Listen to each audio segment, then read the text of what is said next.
You know, things are getting pretty bad when it gets to the point where you're going to get your blood work done because you're questioning, have I actually done some damage to my hormones here? But before we get into that, my name's Christian Hill and I'm the founder of Ready for Anything. Over the last 8 years of coaching, I have personally transformed hundreds and hundreds of lives. And over the last 3 years of having Ready for Anything, I've helped clients compete in over 300 plus events, which is actually mad even saying that out loud. Basically, we're a lifestyle performance coaching program and we coach high performance. So make sure that you've hit subscribe to the channel. So in March of 2024, I went to get my blood work done. Why did I do it? Because I was just questioning, why am I so tired all the time? Why do I feel skinny? Why have I lost so much muscle? As you can see in the pictures in the thumbnail, I was pretty jacked prior to this. And I got to the point where I was really, really fit. I'd actually came second with my partner, Ailey, at mixed doubles in Turin. We actually qualified for world champs. But between Turin and Glasgow, there was just this massive decline. I burnt out. I felt skinny, I felt flat, and I actually seen a video of myself at Glasgow. I didn't look good, man. Like my muscles looked flat. Like, I remember actually seeing my glutes and quads, and I looked like skinny fat. And I just was like, what has actually happened to me here? The truth is I've been doing Hyrox for around 6 months at this point. I've been pushing tremendously hard, and I'd competed in a lot of different things over the years, but I'd never competed to this level of pushing peak performance, chasing it and getting after it. And what I learned in this journey is that you just can't keep getting PB after PB after PB without strategically doing it and being smart. And actually, I just wasn't eating enough food, guys. And the reason why I was so confused by this is because by this point, I'd done my fair hand of endurance, right? I'd done Ironman, 70.3s, Keltman, ultra marathons, a 24-hour endurance challenge as well. And I was like, right, I'm pretty credible here. I've learned some really big lessons. But the difference between these other things and the modalities of them and Hyrox is endurance and its intensity. And in my honest opinion, that's why I believe the standard of fitness is just getting so high now, because it's making people operate in a way that's just, people were obviously operating like this before on CrossFit, like biathletes, triathletes. Like, I'm not saying people weren't chasing this level of fitness, but I think for the everyday person, what Hyrox unlocked was the standard required to be good at it became so obvious. It's like you need to be running like 60 to 8 kilometers a week. You need to be hitting like 2 to 3 strength conditioning workouts a week, one big Hyrox workout. And it's like, cool, 10 to 12 hours of training, give me some of that. I'm going to get involved in it. And a lot of folk just cracked on with it, but it's the only sport I've honestly ever came across where it's new, it's exciting, it's growing, where all at one given time, so many folk are trying to chase to the top because they can see there's potential. They can see it's not actually being paved. And that's exactly where my headspace was at the time. I was like, right, we could do really, really good at this. And we did. And the first season we done it, we qualified for world champs. And we went there, we got a big PB. We just got better from starting out. We done our first Hyrox in like 109 in Milan. And then we done world champs in 63 minutes, which was a huge progress in the space of 10 months, 8 months altogether. But there was this key point 6 months in where I really lost a lot of confidence. I lost a lot of muscle, a lot of energy. And the truth is I just wasn't feeling properly. I really, really was not feeling properly at all. I wasn't treating the easy workouts how I should be treating them. And I wasn't really taking into account the intensity. Fast forward the clock to now, I'm starting to really crack the code of this. Over the last 6 months, I've not really been specifically trained for Hyrox, so I've not been able to run, but the bike's pretty much just been in place of running, and I've still been doing all the strength conditioning workouts. I've still been doing Hyrox specific work. And right now at this given moment, I'll pop a little picture up there. I'm feeling pretty jacked right now, and I'm feeling really fit, and I feel like I'm able to actually endure quite a lot right now as well. As I said, I'm not proper specifically conditioned, but the lesson that I've really got from this is that I just wasn't feeling properly. And I think a lot of people now in Hyrox are under feeling, and it's just catastrophic for them because they're coming into it maybe from the experience of running, maybe they've got no experience running at all. Because obviously it's for the everyday person, but I'm talking about if you're really trying to chase this down and really, really smash some competitive times, what you think is enough food just is not enough food. And that's exactly where I was at. And this is a guy that's done big events and big challenges and went through some big preparations. Like, I know how much food is enough food, but the combination of large weeks of mileage, large amounts of cycling, intensity, and just like volume and intensity, just I needed about 20 to 30% more than what I actually had. So you really need to start to determine like your caloric intake and your macros. What I'm going to talk you through is what we do with our clients now inside of the program. So we have 3 phases: infancy, growth, and maturity. Infancy is taking someone, basically getting them absolutely crushing it, killing results, building them up. That's going to be dependent on the person, how long they spend in there. Removing limiting beliefs, get them to a point where they're just being so consistent, more consistent than they ever have been, and just getting them in the driver's seat. Growth is where we take someone through their first event, their first challenge. We push them through there, put them through a more rigorous preparation. Then maturity is the point where this is just a big part of your life. Like you're training, you're getting after it, you're chasing peak performance.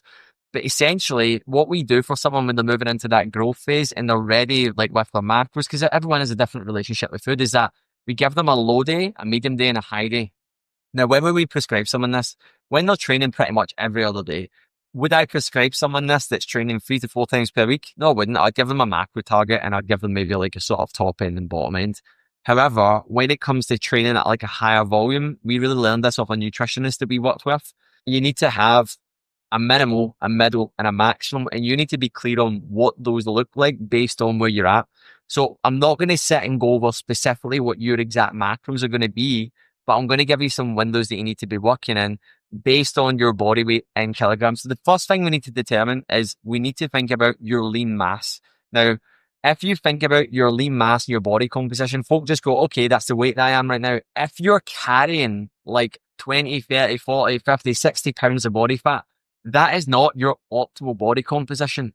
So you need to determine what your optimal body composition is based on your target body weight. A lot of them don't know that, right? That's why the power of working with a coach. I've been doing this for 8 years. I can just tell someone, I can look at them and be like, this is going to be, we call it your fighting weight. So firstly, you need to know what your sort of fighting weight is going to be. What is the most idealistic, optimal body weight that you are? You might have been here in the past, gained a bit of weight. So you need to use that as your sort of your point right there. So we're going to use the example of someone weighing 70 kilograms, a male, 25 years old, who weighs 70 kilograms and is lean and is athletic and has got a good amount of muscle, right? Basically, what you want to be doing is thinking about bandwidths, and we want to be thinking about fats, we want to be thinking about carbs, we want to be thinking about protein. So protein is always going to be a bit of a constant, right?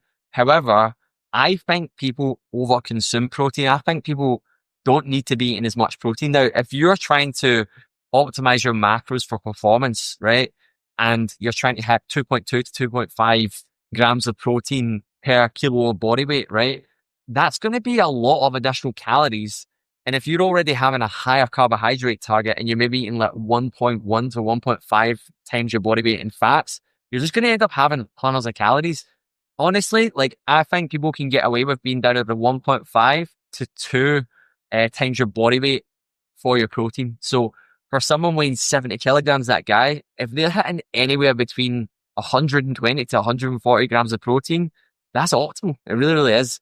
Because we don't want to just be giving you extra calories for the sake of it, have you up at literally like 2.5 times your body weight, because it's just going to mean that you're going to feel a bit more out of control with your caloric intake. So we want to regulate that as minimalistic and as much as we possibly can get away with. So I would say anywhere between 1.5 to 2 times your body weight in kilograms for your protein target. So for someone that weighs 70 kilograms, 120 to 140 grams of protein is going to be good per day.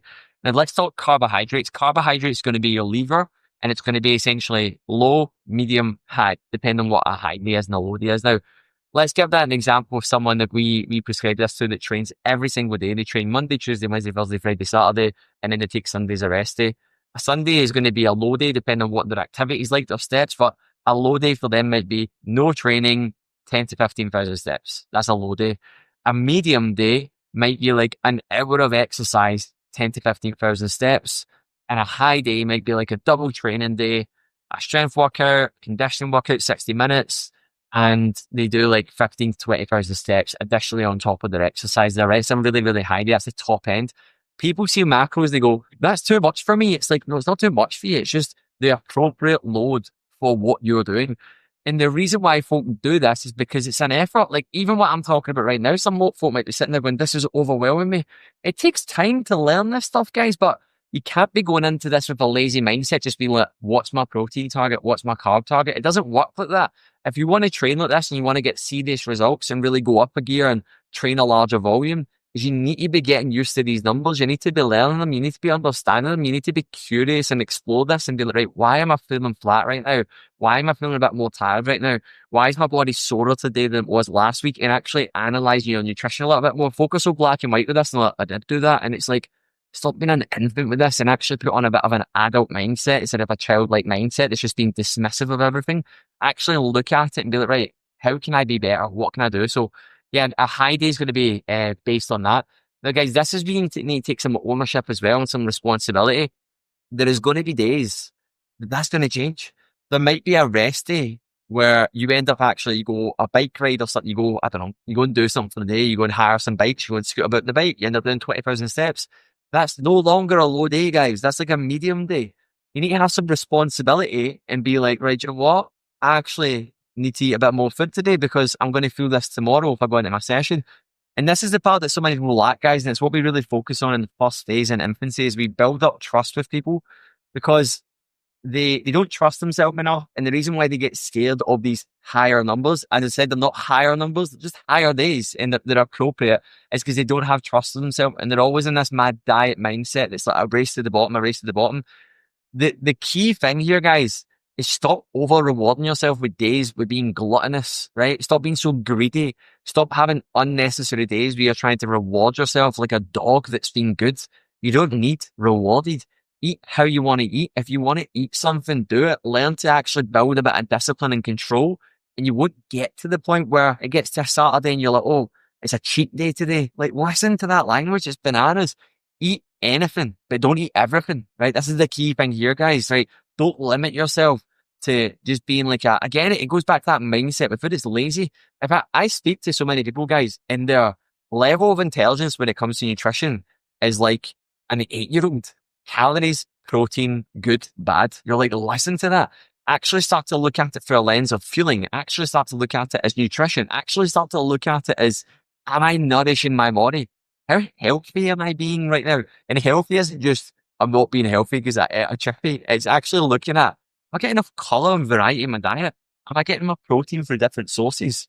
Where could I get a bit more essential fats? Could I eat a bit more fish? Can I actually introduce like more actually pickled foods into my diet? It's going to be good for my gut health. Like, focus so one dimensional and just like, calories, protein. It's like, oh my God, like expand your level of thinking a little bit and actually humor the fact that there's more to it than this. Nutrition is a big, big topic and be curious. So you need to accept a level of personal responsibility with this as well, guys. And stop being a shite bag, basically. Stop being a shite bag and stop just being like, oh, I'm not going to go up to that higher end. We hear the word high and low and we're like, oh, low good because low equals lean. Low does not equal lean. Low can actually end up equaling you being fatter because you end up, like I said, like I end up looking skinny fat because I was under fueling, tired, fatigued, and eating more when I didn't need to be eating more because I was getting hunger pangs because I was letting myself get that hungry. So understand, guys, like with this, you need to be smart, you need to know this. And then for lastly, for fats, because I was talking about carbohydrates there, fats is going to be anywhere between 0.8 to 1.5 times your body weight, depending on what your needs are, where you're at, what you're doing. Are you trying to lose weight? Are you trying to like, by the way, guys, I don't want you to think that like, I'm just talking about losing weight here, talking about fat. I'm just talking about there is 9 calories per gram of fat and there is 4 calories per gram of carbs and protein. So the reason why you have to be a bit more sparing with that is because if you have a high fat diet, you will have more calories in your diet. It's all relevant, right? So yeah, guys, so for your protein is going to be anywhere between 1.5 to 2 times your body weight. For your carbohydrates, it's going to vary depending on the day that you have. It could be anywhere between 4 to 5 times your body weight, 5 to 6 times your body weight, and even up as high as 7 to 8 times your body weight, depending on your ability, your goals. And this is what we need to be thinking about. Carbs are fuel, guys. Your body needs carbohydrates, right? Carbs isn't just chips and crisps, right? Carbohydrates are potatoes, rice, vegetables. You need to be getting in different sources of carbohydrates. And it's so simple when you actually just get to the point where you figure out the blueprint for yourself.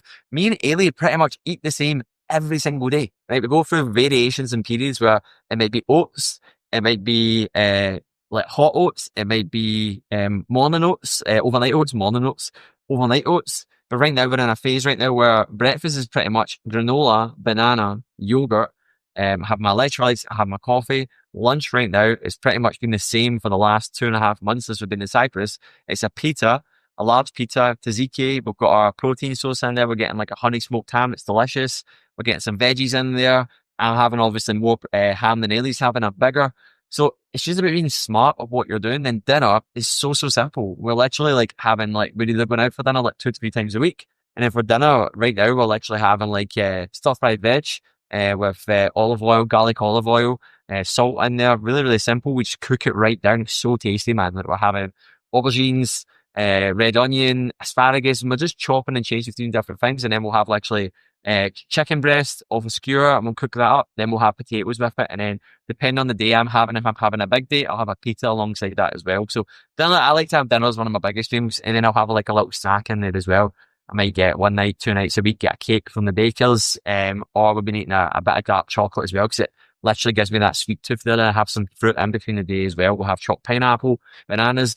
Guys, it's not rocket science. It really is not rocket science. But once you know your days, once you've got your blueprint, once you know what your low, medium, and high is, it's an absolute game changer. So, yeah, guys, this is what I really learned in my first 6 months of training for Hyrox, how it kind of ruined my body shape. But then because I actually got on top of my nutrition, it actually improved my body shape. So there is a lot of people doing Hyrox right now that are looking fantastic. There's a lot of people doing Hyrox right now that are not looking good, and it's because they're not getting the nutrition right. So your nutrition is so, so important, guys. Anyway, make sure that you are subscribed to the channel. Make sure that you are tuning in to everything we're doing. I'm spitting these out every single week, guys. One of these in the studio, and then obviously like a lifestyle one as well. So make sure you're keeping up with the journey, what we're getting up to. And yeah, if you obviously want to find us on Instagram as well, there's a link below there as well for that. But other than that, have a fantastic day. See you later. Goodbye.